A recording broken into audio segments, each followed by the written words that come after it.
बिस्मिल्लाहिर्रहमानिर्रहीम। Today's topic of discussion is radiology. तो start करते हैं रेडियोलॉजी वाला चैप्टर। तो रेडियोलॉजी के अंदर जो बेसिक प्रिंसिपल है कि सबसे पहले अगर आपके पास कोई भी डिजीज़ आता है तो आपने इसकी सिंपल और लीस्ट एक्सपेंसिव इन्वेस्टिगेशन करानी है, वो अल्ट्रासाउंड और एक्सरे होती है। फिर इसके बाद आपने कॉम्प्लेक्स और एक्सपेंसिव इन्वेस्टिगेशन करानी है, for example CT scan, MRI, MRCP, MRA कराना होता है। इसके बाद नेक्स्ट टॉपिक है ultrasound. Ultrasound mainly gall bladder के डिजीज़ के लिए इन्वेस्टिगेशन और चॉइस होता है, for example cholelithiasis, acute cholecystitis, chronic cholecystitis. Gall bladder का जो कैंसर होता है ये मेनली किसके लिए होता है, इसके लिए जो इन्वेस्टिगेशन और चॉइस है वो कंट्रास्ट इनहांस सीटी स्कैन होता है। तो जो अल्ट्रासाउंड होता है एब्डोमिनल मास को देखने के लिए इस्तेमाल होता है। एक बात रट्टा मार लेना कि इस चैप्टर में अगर अगर सिंपल बोन का डिजीज है तो एक्सरे कराना है, अगर कॉम्प्लेक्स बोन का डिजीज है, फ्रैक्चर है, तो सीटी स्कैन कराना है। अगर सॉफ्ट टिश्यूज के लिए फर्स्ट इन्वेस्टिगेशन पूछी है तो अल्ट्रासाउंड है। बेस्ट इन्वेस्टिगेशन है सॉफ्ट टिश्यू के लिए तो एमआरआई है। स्टेजिंग के लिए वो भी एमआरआई होती है। क्लियर? इस तरीके से आपने जंप करना होता है। ओके, तो अल्ट्रासाउंड होता है। अल्ट्रासाउंड मेनली कहने का मतलब अल्ट्रासाउंड हिपैटिक, पेनिक्रियाटिक या हेपैटिक, बिलियरी और रीनल डिजीज के लिए इन्वेस्टिगेशन और चॉइस होता है। इसके अलावा गायनोकोलॉजिकल ऑब्स्टेट्रिक डिजीज में हम करते होते हैं, थायराइड, टेस्टिस और ब्रेस्ट के लिए भी हम इसको कर सकते होते हैं। ओके, और soft tissues like tendon, ligaments हम इसके लिए भी करते होते हैं। अब इसके एडवांटेजेस या मेरिट्स क्या होते हैं? एडवांटेजेस, स्ट्रेंथ, मेरिट्स, ये सब कुछ एक ही चीज़ होती है। तो अल्ट्रासाउंड में एक बात रट्टा मार लेना कि अल्ट्रासाउंड में और एमआरआई में इसमें रेडिएशन इस्तेमाल नहीं होती, एक्सरे में रेडिएशन इस्तेमाल होती है। और 400 एक्सरे मिला दो तो सिटी स्कैन बन जाता है। और आगे सिटी स्कैन भी दो तरह का होता है, कॉन्ट्रास्ट इन्हांस्ड और नॉन कॉन्ट्रास्ट सिटी स्कैन होता है। जो नॉन कॉन्ट्रास्ट सिटी स्कैन होता है वो स्ट्रोक वाले पेशेंट में करते हैं, रीनल या यूरेट्रिक स्टोन में करते होते हैं। बाकी जो कॉन्ट्रास्ट होता है वो बहुत सारी कंडीशंस में करते हैं, वो आपको टॉपिक पे एक्सप्लेन कर दूंगा। तो जो अल्ट्रासाउंड होता है, अल्ट्रासाउंड के जो मेरिट्स होते हैं इसमें रेडिएशन इस्तेमाल नहीं होती, बिल्कुल भी रेडिएशन इस्तेमाल नहीं होती। नॉन इन्वेसिव टेस्ट होता है, इसके लिए आपको कोई स्पेशल प्रिपरेशन की जरूरत नहीं होती, तो रेडिएशन इस्तेमाल नहीं होती। इनएक्सपेंसिव होता है, सुपर सॉफ्ट टिश्यू रेजोल्यूशन होती है। ओके, इसके ऊपर आप डायनामिक स्टडीज वगैरह परफॉर्म कर सकते होती है। फर्स्ट लाइन इन्वेस्टिगेशन होती है in case of hepatic, biliary या रीनल डिजीज है। गायनोकोलॉजिकल या प्रोस्टेट के डिजीज के लिए भी इस्तेमाल करते होते हैं। ब्रेस्ट, थायराइड और टेस्टिस के लिए भी हम करते होते हैं। सॉफ्ट टिश्यू लाइक टेंडन इसके लिए भी आप करते होते हैं। सिस्ट को, फॉरेन बॉडी को डिफरेंशिएट करने के लिए, सॉलिड या सिस्टिक मैसेज को डिफरेंशिएट करने के लिए करते होते हैं। लेकिन इसके कुछ डिमेरिट्स है या डिसएडवांटेजेस है। नंबर वन है कि ओके, ये ऑपरेटर डिपेंडेंट होता है, ऑपरेटर डिपेंडेंट है, रेजोल्यूशन डिपेंडेंट है। ओके, जो इंटरप्रिटेशन होती है वो सिर्फ एग्जामिनेशन के अंदर ही कर सकते हैं, यानी इमेजेस को आप रिव्यू नहीं कर सकते अवे फ्रॉम द पेशेंट। इसके बाद लॉन्ग लर्निंग कर्व होता है, इसको सीखना भी पड़ता होता है। अब इसका मैकेनिज्म ऑफ एक्शन है। मैकेनिज्म ऑफ एक्शन में है कि जो ट्रांसड्यूसर प्रोब होता है साउंड वेव प्रोड्यूस करता होता है। साउंड वेव, ओके ओके, जो साउंड वेव होती है, कहने का मतलब है जो साउंड वेव होती है वो इकोस तक पहुंच जाती होती है। क्लियर? सही हो गया। जो हाई फ्रीक्वेंसी साउंड वेव होती है बॉडी के अंदर जाती है, फिर वो हमारी बॉडी से ट्रैवल करती है, रिफ्लेक्ट हो जाती है टिश्यू से, वहां से इको प्रोड्यूस होता है। इको को सेम ट्रांसड्यूसर पिक कर लेता है और इलेक्ट्रिकल सिग्नल प्रोड्यूस करता है। इलेक्ट्रिकल सिग्नल्स इमेज में कन्वर्ट हो जाते हैं। जो मेडिकल अल्ट्रासाउंड है वो 3 से लेकर 20 मेगाहर्ट्ज की फ्रीक्वेंसी को यूज करता है। एक फार्मूला रट्टा मार लेना कि जितना ज्यादा फ्रीक्वेंसी होगी उतना ज्यादा रेजोल्यूशन होगा। ओके, यानी जो फ्रीक्वेंसी ज्यादा होने की वजह से रेजोल्यूशन बढ़ जाएगी, लेकिन जो डेप्थ ऑफ व्यू है वो कम हो जाएगा फ्रीक्वेंसी बढ़ाने से। यानी अगर आपने एब्डोमेन की इमेजिंग करनी है तो 3.5 से लेकर 5 मेगाहर्ट्ज की फ्रीक्वेंसी चाहिए, क्योंकि आप इससे ज़्यादा डेप्थ देखोगे। लेकिन जो अगर आपने स्किन को देखना है, मसल, ब्रेस्ट या टेस्टिस को देखना है, तो उसके लिए 5 से लेकर 10 मेगाहर्ट्ज की आपने फ्रीक्वेंसी इस्तेमाल करनी होती है। अब अल्ट्रासाउंड की डिफरेंट मॉडिफिकेशन होती है। फॉर एग्जाम्पल अगर आपने आई बाल या ऑर्बिट को देखना है तो इसको बोलते हैं बीस स्कैन या ब्राइटनेस स्कैन, इसमें ज़्यादा फ्रीक्वेंसी इस्तेमाल होती है। ओके, लाइक नॉर्मल जो थी वो 3 से लेकर 20 थी, इसमें 10 से लेकर 15 मेगाहर्ट्ज की होती है। ये हम रेटिनल या कोराइडल डिटैचमेंट को डायग्नोस करने के लिए, विट्रस हैमरेज को डायग्नोस करने के लिए, रेटिनोब्लास्टोमा को डायग्नोस करने के लिए, ओकुलर मेजरमेंट्स लेने के लिए, प्रोप्टोसिस के लिए हम करते होते हैं, या फॉरेन बॉडी को लोकलाइज करने के लिए भी करते होते हैं। ओके, इसमें पेशेंट सुपाइन पोजीशन में लेटा होता है और आपने जेल अप्लाई करनी होती है। इसके बाद एक बात को रट्टा मार लेना कि जो अल्ट्रासाउंड होता है ना, अल्ट्रासाउंड में साउंड वेव प्रोड्यूस होती है और साउंड वेव फ्लूइड में पास हो जाती है। दैट इज वाई जो अल्ट्रासाउंड होता है सिस्ट को, ब्लैडर को और बिलियरी सिस्टम को डायग्नोस करने के लिए इस्तेमाल होता है। इसके बाद नेक्स्ट हम कुछ और एडवांसेस होती है अल्ट्रासाउंड की। फॉर एग्जांपल जो एंडोस्कोपिक अल्ट्रासाउंड होता है, इसोफेगस, गैस्ट्रिक कैंसर और इसके अलावा रेक्टल कैंसर, इनकी स्टेजिंग के लिए इस्तेमाल होता है, गोल्ड स्टैंडर्ड होता है। इसके अलावा आप इससे एफएनएसी ले सकते हैं, पेनक्रियाटिक लीजन की, एंडोस्कोपिक अल्ट्रासाउंड से। इसके अलावा जो रेक्टल प्रोब होता है वो प्रोस्टेट को एग्जामिन करने के लिए होता है। जो ट्रांसवेजाइनल प्रोब होता है ये पेल्विक एग्जामिनेशन के लिए होता है। जो इको होती है वो भी एक मॉडिफाइबल फॉर्म होती है अल्ट्रासाउंड की। अब इसके बाद डॉपलर अल्ट्रासाउंड है। एग्जाम में डॉपलर अल्ट्रासाउंड का प्रिंसिपल पूछा जाता है। डॉपलर अल्ट्रासाउंड में क्या होगा? नंबर वन, ट्रांसड्यूसर से हाई फ्रीक्वेंसी साउंड प्रोड्यूस होगी। ओके, तो जब वो आरबीसी से टकराएगी तो उसकी वजह से आरबीसी में फ्रीक्वेंसी चेंज देखने को मिलेगा। इस फ्रीक्वेंसी चेंज से आप स्पीड निकालोगे, डायरेक्शन निकालोगे, स्पीड और डायरेक्शन को मिला दूं तो वेलोसिटी बन जाती होती है। क्लियर? तो ऑलमोस्ट ये चीज़ आ जाती है। इसके बाद हम आगे आ जाते हैं। अच्छा, जो डुप्लेक्स अल्ट्रासाउंड है ये मेनली किसके लिए इस्तेमाल होता है? वास्कुलर स्टडीज़ को देखने के लिए इस्तेमाल होता है, मेनली वेरिकोस वेन, डीवीटी। इसके अलावा टेस्टिकुलर टॉर्शन है, टेस्टिस के जो डिजीज़ है उसके लिए मेनली अल्ट्रासाउंड करते होते हैं। अब लिमिटेशन के अंदर आ जाते हैं। लिमिटेशन ये है कि जो अल्ट्रासाउंड होता है, ओके, अब डिसएडवांटेज डिफरेंट, लिमिटेशन डिफरेंट होता है, okay.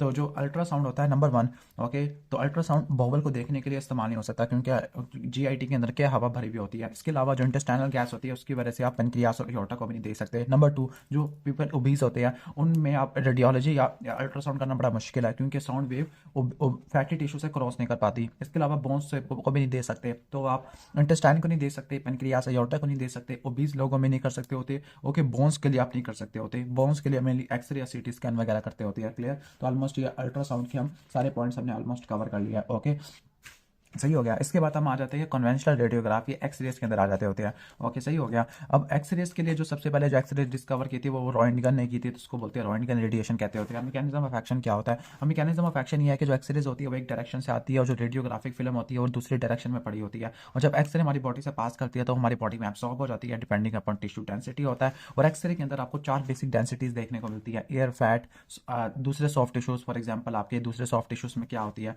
Okay, with exception of fat, like solid viscera आ जाते हैं, मसल आ जाते हैं, ब्लड आ जाता है, फ्लूइड आ जाता है, बोवल की वाल आ जाती है। इसके अलावा कैल्सीफाइड स्ट्रक्चर है। तो सबसे पहला था एयर, एयर लंग्स में होती है तो वो आपको ज़्यादा ब्लैक टिश्यू देखने को मिलेगा, ओके। जो कैल्सीफाइड टिश्यू है, बोन्स हैं, ये सबसे ज़्यादा एब्जॉर्ब करते होते हैं, ओके, जिसकी वजह से आपको क्या नजर आएगी? वाइट नजर आएगी। जो सॉफ्ट टिश्यूज होती है with the exception of fat, like solid viscera, muscles, blood है, फ्लूइड है, बोवल वाल है, इनकी सिमिलर एब्जॉर्प्शन कैपेसिटी होती है, तो ये ग्रे शेड बनाते हैं। फैट का लिटिल ब्लैकर आपको देखने को मिलता होता है। अब एक्सरे के बारे में कहा जाता है कि एक्सरे चीपर होता है, यूनिवर्सली अवेलेबल होता है और उसको आप कंपेयर कर सकते हो प्रीवियस एग्जामिनेशन के साथ। अब common usages of chest x ray है, तो चेस्ट एक्सरे होता है मेनली हाइड्रोनीमोथोरक्स को, नीमोथोरक्स को, लंग की पैथोलॉजी को डायग्नोस करने के लिए होता है। एक्सरे एब्डोमेन, रट्टा मार लेने की कंडीशन के लिए इस्तेमाल होता है, वो आता है आपका इंटेस्टाइनल ऑब्स्ट्रक्शन। बाकी परफोरेशन के लिए चेस्ट एक्सरे लेते होते हैं, ओके, जिसमें आपको एयर अंडर द डायफ्राम देखने को मिलता है। एक्सरे ऑफ बोन जॉक्स, जिससे आप फ्रैक्चर्स या ट्यूमर का पता लगाते हैं। बोन्स के ट्यूमर 3 ही होते हैं मेन, आपने रट्टा मारना है, ऑस्टियोसार्कोमा, हैविंग सार्कोमा, और तीसरा था जाइंट सेल वाला, ओके। इसके बाद हम आ जाते हैं कॉन्ट्रास्ट एक्सरे पे आ जाते हैं, ओके, क्योंकि जो एक्सरेज होता है सॉफ्ट टिश्यू को देखने के काबिल नहीं होता तो आपने कॉन्ट्रास्ट देना होता है। कॉन्ट्रास्ट आईवी या ओरल देते होते हैं, ओके। फॉर एग्जाम्पल जो इंट्रावीनस आयोडीनेटेड कॉन्ट्रास्ट होता है वो आईवीयू के लिए करते हैं। इंट्रावीनस यूरोग्राफी जो कि किडनी, ब्लेडर, यूरेटर के लिए करते होते हैं, क्लियर। और इसके अलावा जो आपका ओरल कंट्रास्ट होता है वो बेरियम या गैस्ट्रोग्राफिन होता है, जीआईटी को देखने के लिए इस्तेमाल होता है। बेरियम को थ्रू रेक्टम भी दे सकते होते हैं। अब जो कंटिन्यूस एक्सरे होता है उसको बोलते हैं फ्लोरोस्कोपी। फ्लोरोस्कोपी से आप इमेजेस का सीक्वेंस बनाते हैं और इसको हम बायोप्सी लेने के लिए हम इस्तेमाल करते होते हैं। इसके बाद बेरियम स्टडी होता है, या रट्टा मार लेना कि जो बेरियम है ये आपने किन कंडीशन में नहीं देना होता। अगर कोई परफोरेशन या सीवियर इन्फ्लेमेशन उसमें आपने बेरियम नहीं देना होता। गैस्ट्रोग्राफिन देते हैं जो कि वाटर सॉल्युबल होता है। जो बेरियम स्टडीज होती है जीआईटी को एग्जामिन करने के लिए होती है, ओरली या परेक्टली थ्रू देते हैं, और ये मेनली डायबिटिकुला को डायग्नोस करने के लिए होती है। अब इस डिपेंडिंग अपन किस लेवल पे हम बेरियम कर रहे हैं तो उसी लेवल पे हम इसको डिवाइड कर देते हैं। फॉर एग्जांपल अगर आपने फेरिंग्स या इसोफेगस को देखना है तो बेरियम स्वैलो है। अगर आपने स्टोमक को देखना है तो बेरियम मील है। अगर स्मॉल इंटेस्टाइन को देखना है तो बेरियम मील फॉलो थ्रू है। और अगर लार्ज इंटेस्टाइन को देखना है तो बेरियम अनीमा आ जाएगा, ओके। तो इसके हिसाब से इसके डिफरेंट आपको कैटेगरीज देखने को मिलती होती है, ओके, सही हो गया। इसके बाद इसमें बता रहे हैं कि इसमें थिक बेरियम मिक्सचर लेके और फ्लोरोस्कोपिक इमेजेस वगैरह प्रोड्यूस करते होते हैं। तो ये किसके लिए इस्तेमाल होता है? ज़नकर डायवर्टिकुलम या एसोफेजियल डायवर्टिकुलम के लिए होता है। बेरियम मील एक गैस्ट्रिक डायवर्टिकुलम या गैस्ट्रिक वॉल्वुलस को डायग्नोस करने के लिए होता है। Barium meal follow through small intestine के डायवर्टिकुलम के लिए होता है। और बेरियम अनीमा कोलोनिक डायवर्टिकुलम में देखने के लिए हम करते होते हैं। और कोलोनिक डायवर्टिकुलम में सार्ट टू पेयर्स देखने को मिलती होती है, ओके। अब डबल कॉन्ट्रास्ट बेरियम स्टडीज भी हम कर सकते हैं to detect mucosal abnormalities. For example in double contrast के अंदर क्या करते हैं? डबल कॉन्ट्रास्ट में बेरियम के साथ हम हवा देते हैं। फॉर एग्जांपल अगर आपने अपर जीआईटी को देखना है तो आप CO2 ऐड करेंगे, और अगर आपने लोअर जीआईटी को ऐड करना है, ओके, ठीक, या अनीमा करना है आपने, तो हम रूम एयर ऐड करोगे। तो ऊपर वाले में CO2 ऐड करते थे, नीचे वाले में रूम एयर ऐड कर देते होते हैं, क्लियर, सही हो गया। तो ऑलमोस्ट ये आ जाएगा। बाकी जो बेरियम स्टडीज होता है वो ट्यूमर को डायग्नोस करने के लिए, अल्सरेशन वगैरह को डायग्नोस करने के लिए होता है। इसकी बात है मैमोग्राफी। मैमोग्राफी एक स्पेशलाइज टाइप का एक्सरे होता है जो कि हम ब्रेस्ट को देखने के लिए इस्तेमाल करते हैं। लो डोज एक्सरे इस्तेमाल होती है, 0.1 C ग्रे इस्तेमाल होती है। एक बात रट्टा मान लेना कि जो मैमोग्राफी होती है ना, ओके, ये 40 साल से ऊपर वाली फीमेल में करते हैं, 40 साल से नीचे वाले में अल्ट्रासाउंड करते हैं, क्योंकि उनमें डेंस ग्लैंडुलर ब्रेस्ट होता है, उससे आपको सही से नजर नहीं आएगा। मैमोग्राफी 2 टाइप की होती है, स्क्रीनिंग मैमोग्राफी और डायग्नोस्टिक मैमोग्राफी होती है। जो स्क्रीनिंग मैमोग्राफी होती है ये एसिम्प्टोमेटिक पॉपुलेशन पॉपुलेशन के अंदर करते होते हैं, ओके। जबकि जो डायग्नोस्टिक होती है आप सिम्टोमेटिक पॉपुलेशन में करते हैं। फॉर एग्जांपल किसी में ब्रेस्ट लंप आ गया, निपल की डिस्चार्ज वगैरह आ गया, जिसके अंदर आप सारी इमेजिंग करते होते हैं। अब जो मैमोग्राफी के दो व्यू होते हैं, क्रेनियोकॉर्डल व्यू जिसको बोलते हैं सीसी व्यू, दूसरा मीडियो लैटरल व्यू या सिंपल एमएलसी व्यू कहते हैं, या क्रेनियोकॉर्डल और एक एमएलसी व्यू आ जाएगा। इसके बाद हम आगे आ जाते हैं स्टेप्स ऑफ मैमोग्राफी है। तो स्टेप्स ऑफ मैमोग्राफी के अंदर सबसे पहले अपने पेशेंट को एक्सप्लेन करना है, इसकी कंसेंट वगैरह ले लेनी है, फिर पोजीशनिंग करनी होती है, ब्रेस्ट को आपने प्रॉपर्ली पोजीशन करना होता है, क्योंकि आपने पूरे ब्रेस्ट को एक्सरे की ट्यूब में आपने रखना होता है। फिर आपने कंप्रेशन करना होता है। कंप्रेशन क्यों करेंगे? ताकि ब्रेस्ट फ्लैटेंड हो जाए और मैक्सिमम अमाउंट ऑफ टिश्यू को आप देख सके, ओके। और रेडिएशन एक्सपोजर भी कम से कम होता है। फिर आपने एक्सपोजर सेटिंग करनी होती है कि आपने रेडिएशन की डोज को एडजस्ट करना होता है, 0.1 सी करे होता है। और फिर आप दो व्यू ले सकते हो, क्रेनियोकॉर्डल और दूसरा मीडियो लैटरल व्यू आप लेते होते हैं। क्लियर? ठीक हो गया। इसके अलावा एक्सिलरी टेल व्यू भी होता है और इसके अलावा मैग्निफिकेशन व्यू भी होता है। अब मैमोग्राफी के अंदर डिफरेंट साइंस आपको देखने को मिलते हैं। अब मैमोग्राफी में दो तरह की लीजन मिलती है, बिनाइन लीजन और मैलिग्नेंट लीजन, ओके। तो उनको कैसे डिफरेंशिएट करना होता है? नंबर 1, अगर इल डिफाइंड बॉर्डर हो तो वो इंडिकेट करते हैं मैलिग्नेंसी को, अगर वेल डिफाइंड बॉर्डर हो तो वो बिनाइन डिजीज होता है, ओके। ठीक हो गया। बिनाइन डिजीज के अंदर आपको मैक्रो कैल्सिफिकेशन देखने को मिलती है, जबकि मैलिग्नेंसी के अंदर माइक्रो कैल्सिफिकेशन देखने को मिलती है, 0.5 ml से 0.5 मिलीमीटर से कम होती है। ठीक हो गया। इसके अलावा जो कैल्सिफिकेशन होती है बिनाइन डिजीज में, ये राउंडेड होती है, ओके। इसके अलावा लार्जर होती है, लेस इन नंबर होती है, लेकिन राउंडेड लार्जर होती है, वेल डिफाइंड बॉर्डर होते हैं, मल्टीपल क्वाड्रेंट्स को इन्वॉल्व करते हैं और सिमिलर डेंसिटी की होती है। इसको अपोजिट करते तो मैलिग्नेंसी की बन जाता होता है। अब uses and benefits of mammography है। तो मैमोग्राफी के क्या यूजेस या बेनिफिट्स आपको देखने को मिलते हैं? नंबर 1, स्क्रीनिंग के लिए इस्तेमाल करते हैं, SSD स्क्रीनिंग के लिए, सर्विलेंस के लिए, ब्रेस्ट की सर्विलेंस के लिए करते हैं, लंपी ब्रेस्ट को डायग्नोस करने के लिए होते हैं, और रेडिएशन बॉडी के अंदर रिमेन्स नहीं आती। अब रिस्क या लिमिटेशन ऑफ मैमोग्राफी है, क्या मैमोग्राफी का रिस्क या लिमिटेशन होती है, ओके। अब यहाँ पे एक लाइन लिखी हुई है, mammography is not foolproof. इसी से समझ जाओ किस तरह की आपको लिमिटेशन देखने को मिलेगी। नंबर 1, जो कंप्रेशन करते थे, पोजीशन कंप्रेशन और एक्सपोजर सेटिंग, तो कंप्रेशन की वजह से पीर एंजाइटी आपको देखने को मिल सकता है। नंबर 2, अगर फास्ट नेगेटिव रिजल्ट तो रेडिएशन का बर्डन आपको पड़ गया। इसके अलावा 35 साल से 40 साल से नीचे वाले में लेस इन्फॉर्मेटिव होती है, क्योंकि ज़्यादा ग्लैंडुलर टिश्यू देखने को मिलता होता है, ओके। अगर छोटा ब्रेस्ट है या मेल ब्रेस्ट है तो काफ़ी मुश्किल होता है परफॉर्म करना, ओके। इसके बाद है कि जो फाइब्रस या डेंस ब्रेस्ट में इसको इंटरप्रेट करना बड़ा मुश्किल होता है। और अगर पॉजिटिव मैमोग्राफी आ गया तो आपको FNAC वगैरह बायोप्सी लेनी पड़ती होती है, ओके। और स्क्रीनिंग मैमोग्राफी सारे कैंसर का पता नहीं लगा पाती होती, ओके। और बाद में ये लिखा है कि अगर जो ट्यूमर पता लग जाए मैमोग्राफी से, ओके, तो उनको ठीक भी नहीं किया जा सकता होता। अब अमेरिकन कॉलेज ऑफ रेडियोलॉजी ने क्या किया है, ओके, ओके। इन्होंने एक इस्टेब्लिश किया है, ओके, एक रूल इस्टेब्लिश किया है, कैटेगरी इस्टेब्लिश किया है to guide the breast cancer screening और डायग्नोसिस। उसके लिए कैटेगरीज आती है, बिराट स्कोर होता है। बिराट स्कोर में डिफरेंट कैटेगरीज होती है। रट्टा मार लेना कि जो 0 से लेकर 3 तक होता है बिनाइन लीनियस होता है, 4, 5, 6 से मैलिग्नेंट होता है। फॉर एग्जाम्पल कैटेगरी 0 का मतलब है कोई एडिशनल इमेजिंग की हमको इवेल्युएशन की जरूरत नहीं है, ओके। ये इंटरप्रिटेशन है मैमोग्राफी की। कैटेगरी 1 का मतलब नेगेटिव है, कैटेगरी 2 का मतलब बिनाइन फाइंडिंग है लेकिन नॉन कैंसरस है, कैटेगरी 3 में बिनाइन फाइंडिंग है लेकिन फॉलो अप करना होता है, 4 में सस्पिशियस है, 5 में आपको सजेस्टिव मैलिग्नेंसी है जिसमें आपने एक्शन लेना होता है, और 6 में क्या कैंसर पता लग गया है, अब आपने एक्शन लेना है। ठीक हो गया, ओके। ये ऑलमोस्ट ये हो जाएगा, ओके। इसके बाद हम आ जाते हैं सीटी स्कैन, कंप्यूटेड टोमोग्राफी। तो सीटी स्कैन क्या होता है? कंप्यूटर प्रोसेस कॉम्बिनेशन होता है बहुत सारे एक्सरे का, जो कि आप बहुत सारे एंगल से लेते हो to produce cross sectional images of specific areas of scan object. और एक बात याद रख लेना कि जो एक सीटी स्कैन होता है वो 400 एक्सरे के बराबर की एनर्जी खाता होता है, रेडिएशन खाता होता है। मैकेनिज्म ऑफ एक्शन इतना खास नहीं करना होता, ये काम भी नहीं किसी काम का नहीं है। अच्छा, अब कॉमन यूजेस जो होता है आपका होल बॉडी सीटी स्कैन, ये ब्लड ट्रॉमा वाले पेशेंट में कराते होते हैं, गोल्ड स्टैंडर्ड होता है, यानी ये चेस्ट और एब्डोमेन को देखने के लिए बेस्ट टूल यही होता है। इसके अलावा बहुत सारे कैंसर्स को देखने के लिए लाइक लंग्स का, लीवर का, पेनक्रियाटिक का बायोप्सी भी ले सकते हैं, हम सर्जरी भी प्लान कर सकते हैं। बोन मिनरल डेंसिटी करने के लिए डेक्सा स्कैन है, वो भी सीटी स्कैन की मॉडिफिकेशन होता है। हेड इंजरी, सब रेकनाइट हैमरेज के लिए कर सकते हैं, और ये फर्स्ट लाइन इन्वेस्टिगेशन होता है इंट्राक्रेनियल ट्यूमर इन्फेक्शन या कॉन्जेनाइटल इंट्राक्रेनियल मैलफॉर्मेशन के लिए, ओके। और इसमें सीटी स्कैन में जो कॉन्ट्रास्ट इस्तेमाल करते हैं, कॉन्ट्रास्ट से हम बहुत सारी चीज़ें देख सकते हैं। फॉर एग्जाम्पल जो ट्राइफेजिक सीटी स्कैन होता है हेपेटोसेलुलर कार्सिनोमा को देखने के लिए इस्तेमाल होता है। और इसी की जो एंजियोग्राफी करते हैं उसको बोलते हैं सिटी एंजियोग्राफी, जो कि 3D या मल्टी प्लेनर की क्या होती है, ओके, एडवांसमेंट आपको देखने को मिलती होती है। क्लियर? सही हो गया। तो ये चीज़ आ जाएगी। बाकी अगर सीटी स्कैन की अगर आपसे पूछे मेरिट्स और डीमेरिट्स, तो एक कॉम्प्लेक्स फ्रैक्चर की इमेजिंग के लिए हम इस्तेमाल करते होते हैं, परक्यूटेनियस बायोप्सी या ड्रेनेज के लिए हम इसको इस्तेमाल कर सकते होते हैं, इंटरवेंशनल प्रोसीजर कर सकते हैं, सिटी एंजियोग्राफी, ब्रोंकोस्कोपी या कोलोनोस्कोपी कर सकते हैं। लेकिन डिसएडवांटेजेस ये है कि इसमें 400 एक्सरे के बराबर की रेडिएशन होती है, तो हाई रेडिएशन डोज होता है। उसके अलावा जो पेरिफेरल्स या सुपरफिशियल स्ट्रक्चर्स होते हैं उनकी पुअर सॉफ्ट टिश्यू रेजोल्यूशन देखने को मिलती है। नंबर 3, पेशेंट को फ्लैट या स्टिल लेटना पड़ता होता है। क्लियर? तो ऑलमोस्ट ये चीज़ आ जाएगी। इसके बाद हम आगे चलते हैं।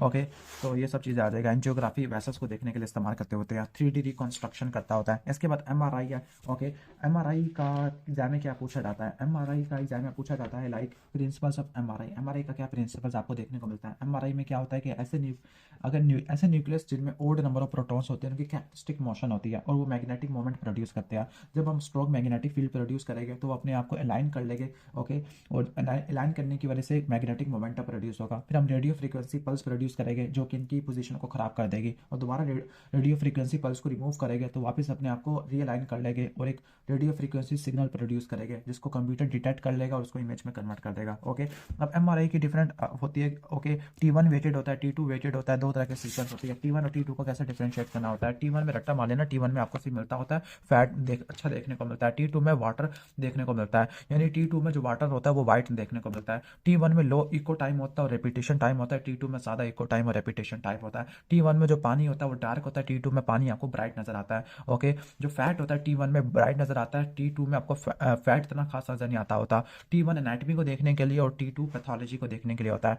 एमआरआई की क्या एडवांटेजेस होते हैं? एमआरआई के एडवांटेजेस होते हैं इसमें रेडिएशन बिल्कुल भी इस्तेमाल नहीं होती, बोनी एयर आर्टिफैक्ट नहीं होता, मल्टी सेक्शन की इमेजिंग ले सकते हैं, स्पेसिफिसिटी सेंसिटिविटी काफ़ी ज़्यादा हाई होती है और फिर कुछ डिजीज को पहले से डायग्नोस कर सकते हैं। यानी अगर आपसे पूछे best investigation for soft tissue examination तो वो कौन सी होती है? एमआरआई होती है। ओके, सही हो गया। और एमआरआई में कॉन्ट्रास्ट इस्तेमाल करते हैं, गैडोलिनम कॉन्ट्रास्ट। इससे रिलेटिवली कम एलर्जी देखने को मिलती है एज कम्पेयर टू यूरोग्राफी जो कि आईवीयू के लिए इस्तेमाल करते हैं। इसके अलावा एमआरआई के कुछ मॉडिफिकेशन होती है। एमआर एंजियोग्राफी, एमआरसीपी है, रेक्टम के कैंसर को डायग्नोस करने के लिए भी हम करते होते हैं एमआरआई। ओके, इसके बाद लिमिटेशन ऑफ एमआरआई है। एमआरआई की लिमिटेशन ये है कि बहुत एक्सपेंसिव होती है, टाइम कंज्यूमिंग होती है। ओके, और आप इसकी कुछ कॉन्ट्राइंडिकेशन भी होती है। एब्सोल्यूट कॉन्ट्राइंडिकेशन के अंदर क्या होता है? मेटालिक फॉरेन बॉडी है, क्रेनियल एनोरिज्म क्लिप्स है, इसके अलावा पेस मेकर या कोक्लियर इम्प्लांट, क्योंकि ये मेटल वाली चीज़ों को हिला देगी। रिलेटिव के अंदर फर्स्ट ट्राइमेस्टर ऑफ प्रेगनेंसी और कोलोस्ट्रोफोबी आ जाएगा। इसके बाद एक्यूट एब्डोमन तो एक्यूट एब्डोमन में आप कौन कौन सी इन्वेस्टिगेशन कराओगे? जो अल्ट्रासाउंड होती है, अल्ट्रासाउंड एक्यूट कोलिसिस्टाइटिस के लिए, बिलियरी कॉली के लिए।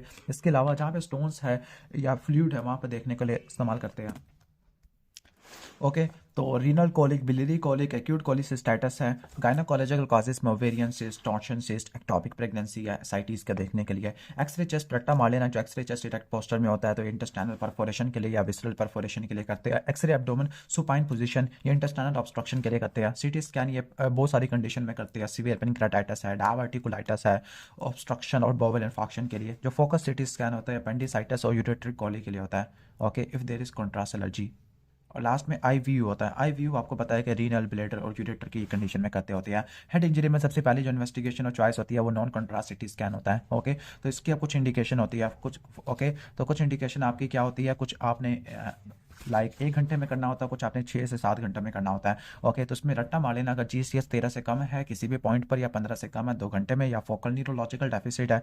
ओके, या वॉमिटिंग है, सीजर्स आपको देखने को मिल रहे होते हैं। ओके, या डेंजरस मैकेनिज्म ऑफ इंजरी है, ओपन डिप्रेस्ड या बेजिलर स्कल का फ्रैक्चर है। ओके, या एमनीजिया 30 मिनट से ज़्यादा का है तो इस केस में आपने करना होता है। अगर चेस्ट का ट्रॉमा हुआ तो सबसे पहले आपने क्या कराना होता है? एक्सरे कराना होता है। सुपाइन या लैटरल व्यू में कराते हैं, रिप का फ्रैक्चर, हीमोथोरैक्स को देखने के लिए। और सीटी स्कैन कराएगी अगर मीडिया सिनम की वाइडनिंग है, फॉर एग्जांपल एयोर्टिक रप्चर में या एयोर्टिक डाइसेक्शन में। एब्डोमिनल ट्रॉमा है तो सबसे पहले आप एक्सरे चेस्ट इरेक्ट व्यू कराओगे ताकि आप देखो कि कहने का मतलब इंटेस्टाइनल परफोरेशन तो नहीं होगी। इसके अलावा सबसे अगर पेशेंट स्टेबल है यानी तो सबसे पहले आपने क्या कराना होता है? फास्ट अल्ट्रासाउंड कराना होता है। ओके, सही है। ओके, फास्ट अल्ट्रासाउंड पॉजिटिव है, नेगेटिव है? अगर नेगेटिव है ओके तो आपने कुछ नहीं करना होता। अगर पॉजिटिव है तो आपने देखना है कि पेशेंट हीमोडायनेमिकली स्टेबल या अनस्टेबल है। अगर स्टेबल है तो सीटी स्कैन, अगर अनस्टेबल है तो लेप्रोटमी करेगी, पेट खोल देंगे। पेल्विक ट्रॉमा में ओके जो इनिशियल इन्वेस्टिगेशन होती है वो एक्सरे एपीवी होती है और फिर इसके बाद वही पॉइंट करेंगे। ओके, लाइक उसमें फिर था कि हीमोडायनेमिकली अनस्टेबल है तो आपने क्या करना होता है? सर्जरी करनी है, लाइक एंजियोमोलाइजेशन सर्जरी करनी है। अगर स्टेबल है तो सीटी स्कैन करना है। लेकिन पेल्विक ट्रॉमा में पहले एक्सरे करते हैं, एब्डोमिनल ट्रॉमा में सबसे पहले फास्ट स्कैन करते होते हैं, रीनल ट्रॉमा में अल्ट्रासाउंड करते हैं, सीटी स्कैन करते हैं या आईवीयू करते होते हैं। Okay, clear. इसके बाद हम आ जाते हैं न्यूक्लियर मेडिसिन वाले टॉपिक के अंदर। न्यूक्लियर मेडिसिन के अंदर क्या होता है? इसमें हम बहुत सारी सब्सटेंस अप्लाई करते हैं in the diagnosis and treatment of disease. तो इसमें क्या होता है? इसमें रेडियो एक्टिव मटीरियल आप पेशेंट को देते हैं, लाइक इंजेक्शन, स्वालविंग, इनहेलेशन की फॉर्म में होता है। फिर radio active material specific tissue carry कर लेगा और वो रेडिएशन प्रोड्यूस करेगा। उस रेडिएशन को बोलते हैं गैमा रेस, और वो गैमा रेस एक कैमरा पकड़ लेगा और वो उसको इमेज में कन्वर्ट कर देगा। अब न्यूक्लियर मेडिसिन एनाटमी को और फिजियोलॉजी को दोनों को देखने के लिए काम होता है। इसमें एग्जांपल में थायराइड स्कैन है जिसमें आयोडीन 131 इस्तेमाल होती है, बोन स्कैन है, ओके, डीटीपीएस स्कैन होता है, मायोकार्डियल थीलियम स्कैन और हीडा स्कैन आपको देखने को मिलता है। पेट स्कैन में 18 फ्लोरोडिऑक्सीग्लूकोज इस्तेमाल करते होते हैं। पोटेंशियल हैजर्ड्स इन इमेजिंग, तो पोटेंशियल हैजर्ड्स इन इमेजिंग में क्या क्या होते हैं, लाइक कंट्रास्ट देने की वजह से एलर्जी या नेफ्रोटॉक्सिसिटी आपको देखने को मिलती होती है। ओके, ठीक है, दैट इज वाई आपने उस मोलैलिटी को कम करना होता है। हैजर्ड्स ऑफ आयनाइजिंग रेडिएशन, अब आयनाइजिंग रेडिएशन की वजह से बहुत सारे कैंसर हो सकते हैं। जब भी आपने एक प्रिंसिपल को फॉलो करना है, as low as reasonably achievable, के लाइक एक प्लेन एक्सरे से जो कैंसर होने के चांसेस है वो तकरीबन 1 in 1 मिलियन है, जबकि अगर आप सिटी स्कैन करोगे तो हज़ारों में चला जाता होता है। ओके, यानी उसका आधा ही हो गया, स्केयर रूट आपने ले लिया। डैट इज़ वाई आपने अल्ट्रासाउंड और एमआरआई को प्रेफर करना होता है, क्योंकि कैंसर, कॉन्जेनिटल मैलफॉर्मेशन, ल्यूकीमिया सब चीज़ें होने के चांसेस ज़्यादा होते हैं। इसके बाद है इंटरवेंशनल रेडियोलॉजी। इंटरवेंशनल रेडियोलॉजी के अंदर आप ऐसी टेक्निक इस्तेमाल करते हैं जिसमें रेडियोलॉजिकल इमेज गाइडेंस इस्तेमाल होती है, एक्सरे, फ्लोरोस्कोपी, और इनको आप इस्तेमाल करते हैं okay to specific target therapy होता है। ओके, अभी मिनिमल इन्वेसिव सर्जरीज होती है टू ओपन और लैप्रोस्कोपिक, जिसको की होल सर्जरी कहते हैं। ओके, सबसे पहले आपने नीडल स्किन से इंसर्ट करनी है टू द टारगेट, इसको बोलते हैं पिन होल सर्जरी, और उसके बाद आप थेरापैटिक और डायग्नोस्टिक पर्पस के लिए डायग्नोस्टिक रेडियोलॉजी करते हैं, यानी आप इमेजिंग का यूज़ करते हैं, वहाँ से बायोप्सी लेने के लिए काम करेंगे। तो डायग्नोस्टिक इंटरवेंशनल रेडियोलॉजी में परक्यूटेनियस बायोप्सी है, ट्रांसजुगुलर लीवर बायोप्सी है, कैथीटर एंजियोग्राफी है, और सबट्रैक्शन एंजियोग्राफी होती है। परक्यूटेनियस बायोप्सी अल्ट्रासाउंड या सीटी स्कैन गाइडेड होती है, ये एलएपी लीवर, ओके, इसके अलावा आयोटिक लिम्फ नोड और प्लूरा किडनी के लिए इस्तेमाल करते होते हैं। ट्रांसजुगुलर लीवर बायोप्सी, ओके, उन पेशेंट में जो कि जिनमें डिफ्यूज लीवर डिजीज है, सिरोसिस है, ओके, तो उसमें ब्लड कोआगुलेशन की डिजीज के चांसेस ज़्यादा होते हैं। तो आपने जो बायोप्सी लेनी है वो हिपैटिक वेन के थ्रू लेनी होती है, यानी आप जुगुलर वेन से जाते हैं, ओके, फ्लोरोस्कोपी गाइडेड आप जाएंगे हिपैटिक वेन के अंदर, जहाँ से आप बायोप्सी लोगे। ओके, कैथीटर एंजियोग्राफी है, catheter angiography is a type of x ray होता है जिससे आप ब्लड वेसल्स को देखने के लिए इस्तेमाल करते हैं, ओके, टू डिटरमिन के वेसल डिजीज है, नैरोड है, तो कैथीटर एंजियोग्राफी करते हैं। सबसे पहले इंसिजन देंगे, ओके, ठीक हो गया, फिर वहाँ से कैथीटर इंसर्ट करेगा आर्टरी के अंदर, फिर रेडियोलॉजिस्ट क्या करेगा, थ्रेड कर देगा, यानी कैथीटर को भेजेगा डिजायर्ड लोकेशन के अंदर, वहाँ से कंट्रास्ट मीडियम इंजेक्ट कर देगा और फिर एक्सरे ले लेंगे। फिर सब्ट्रैक्शन एंजियोग्राफी होता है। सब्ट्रैक्शन एंजियोग्राफी के अंदर क्या होता है कि आपने उन शेडोज़ को आपने सब्ट्रैक्ट कर देना होता है जो आपके किसी काम के नहीं होते। इससे आप सिर्फ क्या देखोगे, अपने स्पेसिफिक स्ट्रक्चर्स को देखते हैं।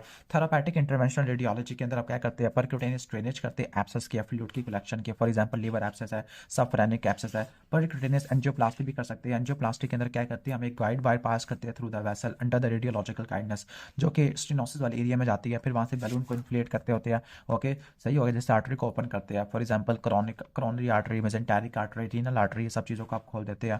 ओके, जो स्टंट्स क्या होते हैं, स्टंट्स एक एक्सपांडेबल मेटल सिलेंडर्स होते हैं जो कि प्लास्टिक में इंबेडेड होते हैं और वो कोलैप्स्ड होते हैं ताकि वो आर्टरी में से पास हो जाए। अब स्टंटिंग आपने कब करनी है, अगर ओक्लूजन है या बार बार स्टेनोसिस हो रहा है, ओके, या फ्लो लिमिटिंग एयोर्टिक डायसेक्शन है, या एंजियोप्लास्टी, बैलून एंजियोप्लास्टी फेल हो गई है। इसके बाद थेरापेटिक एम्बोलाइजेशन है कि हम एक स्पेसिफिक वेसल के अंदर हम ग्लू या जेलाटिन फोम या थ्रोम्बिन इंसर्ट करते हैं ताकि हम उस वेसल के अंदर ब्लीडिंग को रोक सके, तो ये एनेरिज्मल कॉइलिंग के लिए इस्तेमाल होता है। इसके बाद टिप्स होता है, टिप्स ये सिरोसिस वाले पेशेंट में हम इस्तेमाल करते होते हैं। ओके, और इसकी कॉम्प्लिकेशन है हेपेटिक एंसेफेलोपैथी, टेस है, ये हेपेटोसेलुलर कार्सिनोमा में करते हैं। बिलियरी स्टेंटिंग पीटीसी होता है, ये भी आप इसमें करते हैं, सीबीडी स्टोन में करते हैं।